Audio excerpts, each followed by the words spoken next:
All right, another trade has gone down. Zach LaVine heads to Sacramento. De'Aaron Fox heads to San Antonio. And the big one, the big one, Zach Collins to Chicago. Nah, absolutely not. But Michael Bolton, he's pumped, he's excited, and we're here live. Michael, what do you think? Thanks, Josh. It's Michael Bolton here, and it's time for another episode of the Locked On Fantasy Basketball Podcast. Let's get to it. Let's get to it, indeed. You are Locked On Fantasy, your daily NBA fantasy podcast. Part of the Locked On Podcast Network, your team every day. Hello and welcome to the Locked On Fantasy Basketball Podcast, brought to you by Basketball Monster. My name is Josh Lloyd, and I'm sick of these monkey fudging trades on this Monday to Friday fantasy show. I'm also the lead fantasy analyst at basketballmonster.com. And you can find me on Blue Sky, joshloyd.bsky.social, on Twitter at redrock_bball, on TikTok at redrock_bball, and on Instagram at LockedOnFantasyBasketball. Yeah, go check out lockedondaily.com and you'll find the best newsletter for your favorite NBA team. LockedOnDaily.com is where you go and you double bang this one. So the cover image of my live trade deadline show was De'Aaron Fox, so I guess that's not happening, because De'Aaron Fox has now already been moved. All right. So we are here live. I'm still trying to get my head around all of this, and there was lots of different parts and pieces moving all over the shop in this deal with lots of different players moving. So I'm just going to put up the details of the trade on the screen. Oh, I'll do that in a second, actually. No, I'll do it now. We're just trying to figure out how all this stuff is going to go. Let's have a look. So it is National Sickie Day. If you want to pull a sickie like some of maybe Zach LaVine's been doing. No, he had a kid, so congratulations to him. San Antonio receives De'Aaron Fox and Jordan McLaughlin. Sacramento receives Zach LaVine, the skater boy, CD Sissoko. 3 first-round picks. Not good first-round picks. Not good. They are there's a Spurs one, a Wolves one, and a top 14 protected Hornets one. There's 3 second-round picks in there as well to Sacramento, and Chicago receives Trey Jones.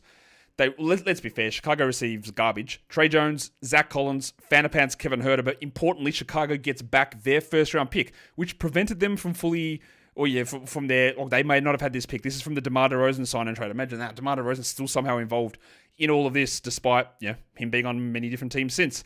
That is their pick back, which was a top 10 protected pick that the Spurs had this season. It's gone now. The Chicago Bulls get it back, so they could do whatever they want. They don't have that outgoing obligation anymore with the trade. So they've made that adjustment. Again, the players they got back, that's basically just ridding themselves of LaVine.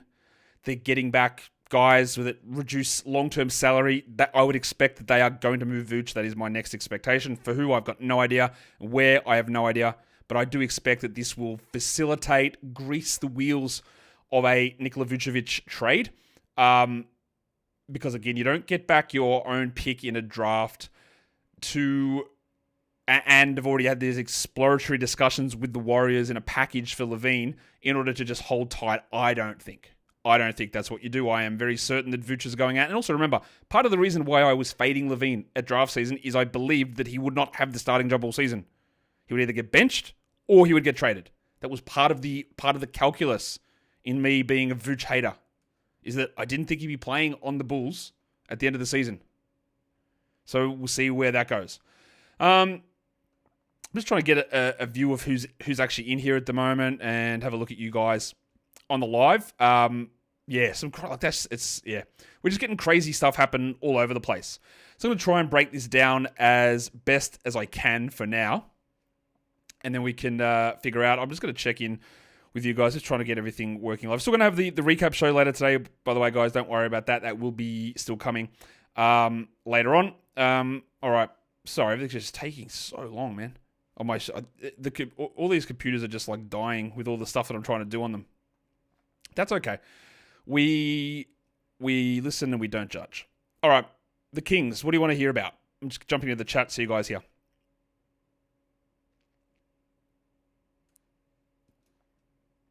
Did this guy... did this not go live? I thought I went live on this ages ago. All right, let's have a look. That's frustrating. All right, anyway. Trying to just work out the kinks in this stuff. I thought I'd push the go live button. I want to see what you guys are receiving now in the live. So, yeah, I'm like 5 minutes ahead. Let's have a look.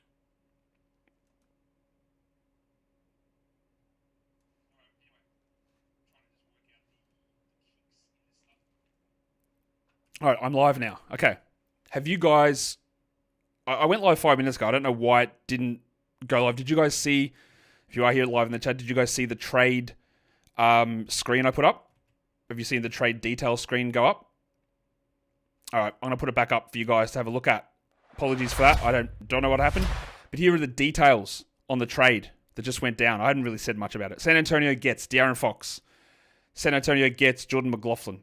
Sacramento gets Zach LaVine, C.D. Sissoko, 3 first-round picks, which aren't very good first-round picks. They're not very good ones. It's like a Hornets lottery-protected pick, a Wolves pick, and a Spurs pick in 27, I think it is. They're not very good picks.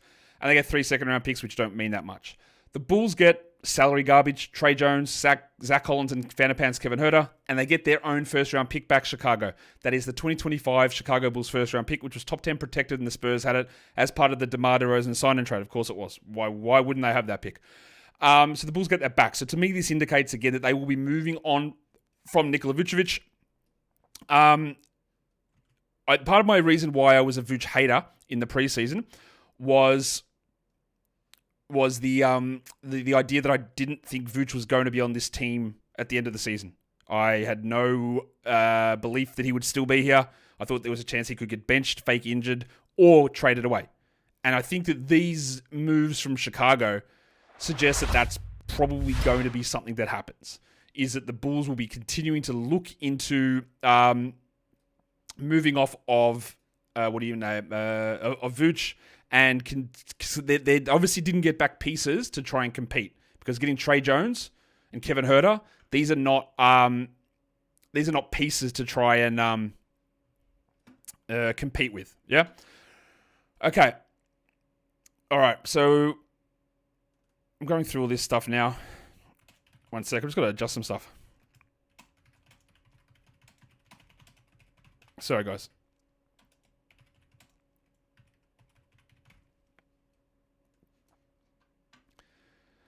Okay, so let's go through and just try and figure out exactly what's going on. So I try to keep the ideas of these trades. So we'll start with the Sacramento side of things, because the number one thing you're going to be doing, and people were doing this, and I get it, was stashing Keon Ellis.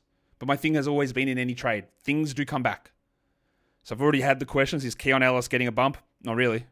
They lose Jordan McLaughlin, who was a big 0 minute per game guy. It is very important when you go to play the 240 game. Don't look at a player's season minutes average. That does not matter if they play once every 3 or 4 games because someone's out or they're playing garbage time. It does not matter. He was not a part of the rotation, Jordan McLaughlin, so his minutes do not count. So when you're trying to figure out the rotation, because someone did mention this to me, what about this? You got 28 minutes of Huerter and McLaughlin leaving. You don't. Huerter was playing 6 minutes a night. McLaughlin was playing 0 when we got down to it. Like, there's nothing there. So, yeah, Sissoko comes back. He won't play. LaVine, I imagine, goes into a larger minute role. We know that Doug Christie likes to play the big minutes, so I think LaVine's minutes will rise. But basically, LaVine straight swapped for Fox into that rotation. Huerter's gone, but Huerter literally got a DMP 2 games ago. He got a DMP CD 2 games ago, so he's not a part of that rotation. So realistically, the thing that I think can change, Ellis does not get starters minutes here, unless Doug Christie goes, all right, LaVine, you're a bench player now, which seems pretty unlikely to me. Yes. So my expectation's going to be, in a situation like this, is that we get the same starting lineup. You just replace Fox with LaVine. So your new point guard is Malik Monk. So Monk's value will rise. The other thing is LaVine and Fox, I would guess similar sort of usage in terms of shot attempts. Right? They're not that much different there. So Monk, who's already having sky-high assist numbers, they're probably going to rise. DeMar DeRozan's assists were plummeting. Now, LaVine is not the same assist sort of guy that Fox is. He's not a bad assists player, but he's not the same. So does DeRozan, does he have an ability now to stabilize some of those assists? I think we could see those rise back up. These are sort of small things. The DeRozan assists, LaVine, what he does. What we get is a big rise for Monk. Very strong rise for Monk. Alice, I don't think... Look, all of this is subject to change at any point, of course. I don't think really anything changes here for Alice, Sabonis, DeRozan, small assist bump, Monk, assist bump. But that's it. Really, Fox out, LaVine in. Yeah, Fox out, LaVine in. I'll put the screen up again so you just got another idea of what is going on with the details of the trade. But Fox in, LaVine. Fox out, LaVine in. That's really what happens in Sacramento. Jordan McLaughlin does not count. He wasn't playing. He wasn't part of any of this. Kevin Huerter was like a 5-minute a night player. Maybe, theoretically, you could say that Alice gets 5 minutes. Extra 5 minutes, which maybe makes him there. Maybe puts him there. I'm very skeptical of that. I don't think they're going to cut their rotation fully down that way and just not have anyone else in that role. Maybe they do. Maybe they do. I don't think that'll be the case. So you don't get starters role for Keanu Ellis. You don't. What I also think is you'll see Keegan Murray's value push up. He'll play a few extra minutes as well. He was getting like 34, 35. I think he goes back to 37. And that's sort of how they deal with those Herder minutes a bit as well. So that's the Sacramento side. I think that the Sacramento side to this is relatively straightforward. The picks, by the way, it's the Hornets 2025 first, so this upcoming draft, which is a top 14 lottery protected pick, so they're not going to get that. And then it turns into 2 second rounders. So basically they get 2 first rounders and 5 second rounders, the Kings. The other picks are the 2027 San Antonio first round pick. They're going to have Wemby and Fox. Like, that's going to be the 30th pick. The other one that will be interesting is the Minnesota 2031 pick. But the Spurs keep Castle, they keep Vassell, they keep Keldon Johnson, they keep everybody. Realistically, they become really good. The Spurs, I think, this, as much as we might have some doubts about who Fox is as a player, or however you want to phrase it, I think that they do rise, in a pretty big way. In a pretty big way. We'll come back and talk about the other teams. Today's episode, though, is brought to you by the Gametime app. You want tickets to events? You want to go see the Kings and De'Aaron Fox's return to Sacramento? Well, you want to get those tickets, and Gametime Picks helps you sort through all of the nonsense to get the best value tickets that you're looking for. With the Gametime Picks and the Gametime app, it does all the hard work for you, curating the best deals so you don't have to waste time searching through endless ticket listings. Been using Gametime Picks. If you've been using it, you can see the great options that they throw out to you. I've used Gametime to get tickets when I go over to the States, and I'm heading over there again in July to be able to go to some more events, and I'll be cranking it out again. They've got the seat view as well, so when you buy the ticket, you can see exactly where you're going to be sitting and the view you're going to have in that seat. So take the guesswork out of buying tickets with Gametime. Download the Gametime app, create an account, and use the code LOCKEDONNBA for $20 off your first purchase. Terms apply. Again, create the account and redeem the code LOCKEDONNBA for $20 off. Download Gametime today. Last minute tickets. Lowest price guaranteed. All right. If you are just joining me here live on the old YouTube, we're trying to figure out values of players and how this all goes down. We'll head to San Antonio now and try and figure that out, because this is where things get squishy, very squishy, because they did not give up very much and they brought in something big. So this is often what happens trade deadline time, is that the things that happen is that players become losers.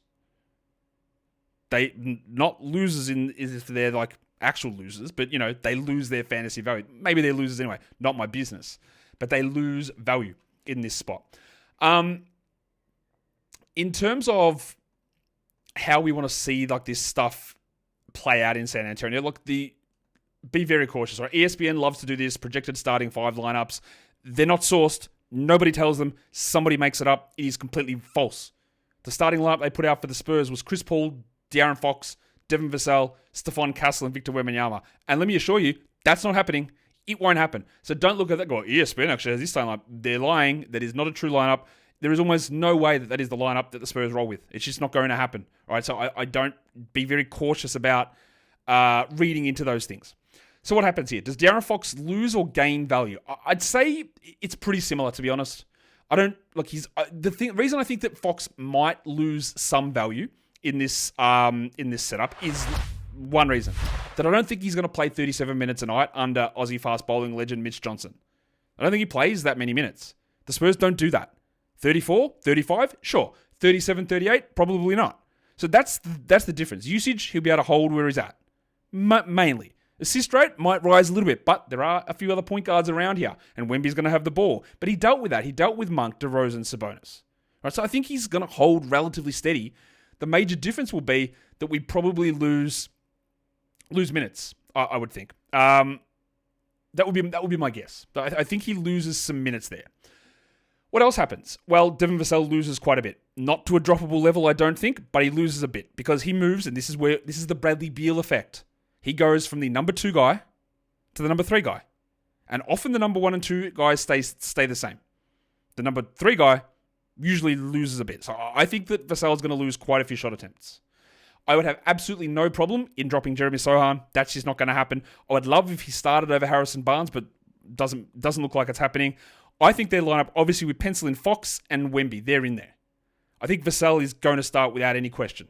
I actually do think they will start Harrison Barnes because of the size and his ability to stay out of the way and just sort of be a player, right? And in the other spot, they could go... Paul and Fox theoretically could work together. I don't think it's great. It could work.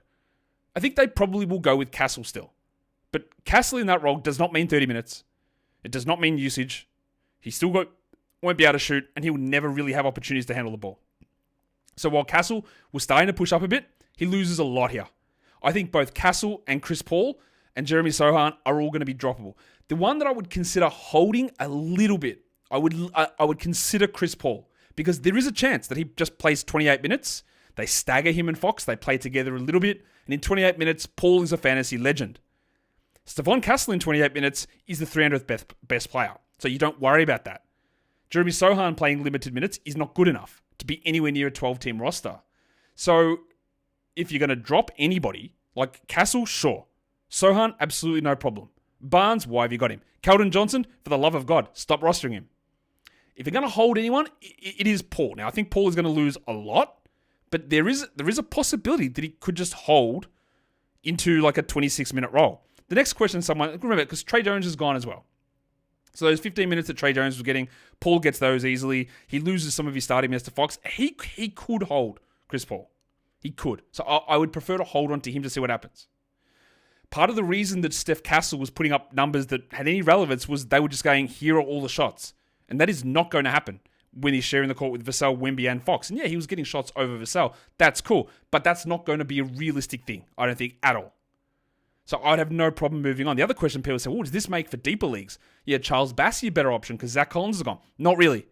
Because Zach Collins was not really providing... Like, he was not even a rotation guy. It was Mamakalishvili who got the backup minutes. And then the last game when Wemby was out, Bassey started and played his 28 minutes. So it seemed that Bassey was already in that role to be the starter. And he doesn't necessarily get backup minutes every night. It was Mamu and not Zach Collins who was getting those minutes. I don't really think that scenario has any major impact, to be honest. So yeah, there's a lot of moving parts, pieces, and that can go down. Now, be very cautious, you guys. Oh my God, what's this garbage? Jimmy Butler has now unwilling to sign an extension with the Warriors. Bro, these teams probably don't want you to sign an extension. Like, you're not that good, my guy. Yeah, I'm just looking through to see what else is going on. Oh man, my annoyance at Jimmy Butler is so high. Sorry. All right, let's go through some other stuff here. Just checking these news things that goes through. All right. I'm just going to check in with the chat, see what you guys are going on about. What was with Wemby? Nothing. I'll talk about Chicago in a sec. I'll talk about the Bulls in a sec. Don't worry about that. We'll get to the Bulls in 1 second. In fact, we'll do this now, then we can move on to Chicago, because today's episode is also brought to you by PrizePicks. Yes, PrizePicks. It is with so much stuff going on in the NBA. You're going to have so many opportunities on PrizePicks to put your basketball knowledge to the test. With over 10 million members and billions awarded winnings, PrizePicks makes it easy and fun to turn sports knowledge into real money. You can get those individual player stat numbers. You choose more or less of them. At least 2 of them go into a lineup. You can win up to 1,000 times your cash. So it's assists or rebounds, points, steals, whatever it is. It's all there on PrizePicks. And they've got things like the Taco Tuesday promo, which gives you discounted player projections for even more value. So download the app today and use the code LOCKEDONNBA. And that gets $50 instantly after you play your first $5 lineup. The code is LOCKEDONNBA for $50 instantly after you play your first $5 lineup. PrizePicks, run your game. All right, if you are, again, just tuning in now and listening to the show and on the live, and we're trying to figure out all these moving parts and pieces. I've got the details up there. Again, San Antonio gets Fox and McLaughlin. The Kings get LaVine, Sissoko, 3 firsts and 3 seconds, which in reality is 2 firsts and 5 seconds, because the Hornets pick is not going to convey. And it's a 27 Spurs and a 31 Wolves pick. The Bulls get Trey Jones, Zach Collins, Fanapants, Kevin Huerter, and their own 2025 draft pick back. So that's where we're at with that. Let's take a look at the Bulls, because this is where things are interesting, because we can talk about these other teams and where the value may lie and who's going to do it. And when realistically we get like Fox squishing other guys out of value in San Antonio, we get LaVine and Fox straight swapping, so not a lot really happens over there. Where we get really interesting here is in Chicago, because we lose LaVine. We lose the highest usage player. We lose the guy that had the ball in his hands. He's gone. And they had an abundance of point guards. We know this. And I think this also, and I've mentioned this already, and I'll say it again, I think this means that Vooch is gone. Right? I don't know when, and I don't know where. But it's the Bulls. They've screwed this up a million times. So I don't know what they're going to do it, but I do think this does impact Nikola Vucevic. So who does it really help? There are a few things here that I think what is the Bulls lineup going to be? It's going to be White, Giddey, Ball, Dosunmu, and Vooch. Literally the lineup that we've been seeing, because LaVine hasn't been there. So we know what the lineup is. We've seen it. So Dosunmu, a significant boost. Minutes stay consistently high. Lonzo Ball, minutes stay consistently high. I think Matas Buzelis is going to be able to roll into a very big role down the line here. Well, hopefully anyway. I would be adding him. The question's going to be is we've been deciding to stash Jalen Smith. Yes? That's been one of the things we've been doing. And now the question is going to be, well, do I stash Zach Collins instead? I think that it will still be Smith. Now, I think what this does is it probably just takes the top a little bit off Smith's upside. Maybe it's 26 to 21 or 22. But honestly, I think the Bulls didn't go out there to acquire Collins and Jones and Huerter because they really wanted them. I think it's just all a part of, they got a first-round pick back, they got off of LaVine's money, WWW. Like, it's done. I guess you could say, well, maybe they think Huerter's good. He's not, but we'll see. But that could take minutes away from Dalen Terry, Taylor Horton Tucker. Trey Jones gets like 15 backup minutes. So there are other guards there, but again, White, Giddey, Dosunmu, and Ball, they are the priority. Buzelis and Williams will also be a priority. So I wouldn't worry about any of those guys losing any value. In fact, all of them, I think, gain value. Dosunmu, White, Ball, Giddey, even Vooch gains a little bit of value until he is dealt. The question's going to be on Chicago, what the hell do you do? I would still, if I had to choose, pick Smith over Collins. That is still what I would do. There is absolutely no guarantee that there is a large role coming that Collins is starting over Smith, but it could happen. It's just very, very hard to know at this point the way that they're going to roll. So there are going to be extra moving parts and pieces. Right? There are going to be a lot of moving parts and pieces here. And that's going to make it difficult to figure it out all the way along. But yeah, look, that's guessing, right? That's guessing. Are the Kings trying to make the playoffs with this trade or just move just another way to tank? Well, they're not tanking. Like, they wouldn't get LaVine back if they were tanking. Are they trying to make the playoffs? Yes, they are. It's also weird when this happens all the time, right? This all happens when the Kings put an offer sheet on LaVine ages ago, and now eventually he comes back. The old Alan Crabb move. Yep. Asteroid, just stop making up trades, man. Like, just there's no point for it. Unless that actually just happened and I missed it, but no point making up trades in the chat. Useless. Why, like, oh, you send this 2027 second, mate, just stop making them up. Nothing I hate more than fake trades. Actually, there's probably a few things. Cancer, not really big on that one. But yeah, a few other things that are on that list too. But yeah, I'm not a big fake trade guy, so don't do them. All right. Is Ayo the starting point guard? Like, he's the furthest thing from a starting point guard because Kobe White, Lonzo Ball, and Josh Giddey are all going to be starting, and they're all bigger point guards than what Ayo Dosunmu is. They're all more point guards than him. So Ayo is not even close to being a starting point guard. Is Sohan a pickup now, do I think? No. The opposite. He loses value. Welcome to the show. Will Buzelis have a big role increase? I do think so, yes. You think this negatively impacts Buzelis' chance of solid playing time? Disagree 100%. Oh, here we go. This guy, Nikola Vucevic's boyfriend, Meltas Divine. I hate Big Vuc. No, I'm just realistic about what Vuc is. There's no reason for me to hate him. You're just like sliding it up and down. I don't know, man. Definitely don't hate him.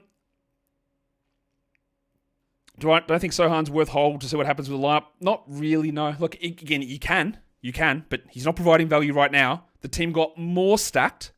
So it's a worse situation, and he wasn't providing value now. I'd already said to drop him 2 days ago because nothing was going on good there, okay? Does Keon Ellis start? Nope, absolutely not. Who would he start over? LaVine? No, he's not starting. Do we still save our moves? Kenny, well, maybe. It depends who's available. I don't know who's saying this. Ware for Smith? Like, no, absolutely not. Khalil Ware. Definitely have him.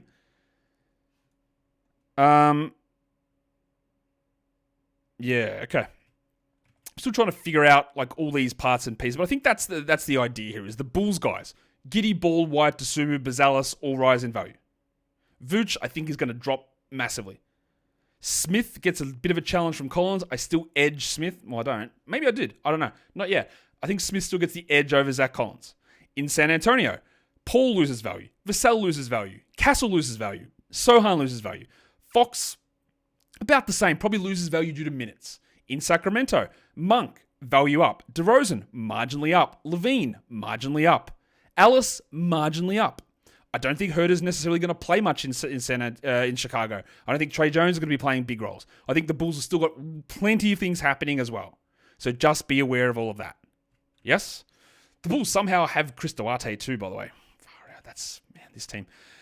I'm going to get out of here and start preparing for the other show later on today, which, we'll get a little bit more clarity. All the projections are being preliminarily updated on Basketball Monster, and I'll be keeping to work on those as we go through. What about Patrick Williams? Yeah, I wouldn't bother with him. I'll tell you about that. I wouldn't bother with Patrick Williams. I think his value has been rising a little bit, and it's a bit of a jump. It's a bit of a jump for him. What about Charles Bassey? Nothing really changes there. Collins wasn't ahead of Bassey on the depth chart anyway. So nothing really changes with Bassey, in my opinion. Would I drop Hawkins to pick up Jalen Smith? Yes, I would, yeah. I would do that. I'll go through a few more questions. Herter is a bum. He absolutely is. Is it Smith over Collins because he's younger? Not sure about that. I just think that his ability to protect the rim is a little bit higher. They also made the effort and with his contract, and they went out to sign him deliberately for this. So that's why I think it's Smith over Collins. They didn't trade for Collins. Collins is a part of the trade. They are different things. The Kings traded for LaVine. The Spurs traded for Fox. The Bulls got given these things. They did not, maybe I'm wrong, they did not target Zach Collins, is my guess. Ellis and Smith are both no, Ellis is not a stash, no, not at all. Does Wemby's value go up? No, not in the slightest. Nope. If anything, it's a small hit, but not really. It just doesn't change. Nothing, I have no reason to suggest that it would go down or up. Yeah, far out. That is another big one. Giggity. So I'll just keep looking at a few more questions from you dudes to see what's going on in the chat, and then we'll head out, so I'll go do some other work. Hey, for those of you who care, and you're following my watch journey for my birthday, which passed last week, I'm going to go get my watch today. I got offered a watch. I'm going to go get one. So we'll see how that goes. All right. Aaron, spend your waiver wire pick up now. Smith, you should have grabbed Smith last week. This is what, sure, you can grab him now, but this is the idea to grab him last week. LaVine value decreases? Not really. Maybe, but not enough to really matter, honestly. So pick up Dosunmu. I think Dosunmu is worth a grab, but it's all these clear questions are impossible to answer in isolation, because you might say, do I pick up Dosunmu? And there might be Khalil Ware might be sitting on your waiver wire. So how would I, there might be 20 other options that are better. But he's in the mix now. He's in the mix. What kind of watch? I'm getting a Rolex. Yes, I got offered the Rolex. So I'm going to go get one. All right. We might head out of here. I appreciate you guys for all being here. Again, I'll just put the trade up on the screen so you can have a look if you haven't just seen the details, just recapping it all there. We've gone through the fantasy winners and losers. Again, all the projections updated on Basketball Monster, and things will change as more moves happen and as we see how coaches run things. The Spurs get Fox and McLaughlin. The Kings get LaVine, Sissoko. 2 firsts and a fake first, and then 3 seconds, which will actually be 5 seconds. The Bulls get Trey Jones, Zach Collins, Kevin Huerter, but most importantly, they get their first-round pick back in a very, very strong draft, and I think they're going to tank their asses off. Don't be surprised if Lonzo Ball gets traded as well, by the way. Don't be surprised if that happens, because they should start. If the Bulls win 5 more games from here on out, they have made a huge mistake. We'll see what they do. We'll see. That is how I think it'll go, but I also just don't know. Are we going to have a run this week where there's a big trade every single day? It's possible, I guess. Hit the thumbs up on the video, like and subscribe, but also keep yourselves in a good state of mind if possible. Keep things positive, keep things rolling. Remember, you did something good today. Maybe it was watching this video, maybe it was thumbing it up, maybe it was something you did at home, maybe you said something nice to your partner. All that stuff is good. Guys, we are done here. Thank you so much for listening, everyone. Sorry about the delay at the start. See ya.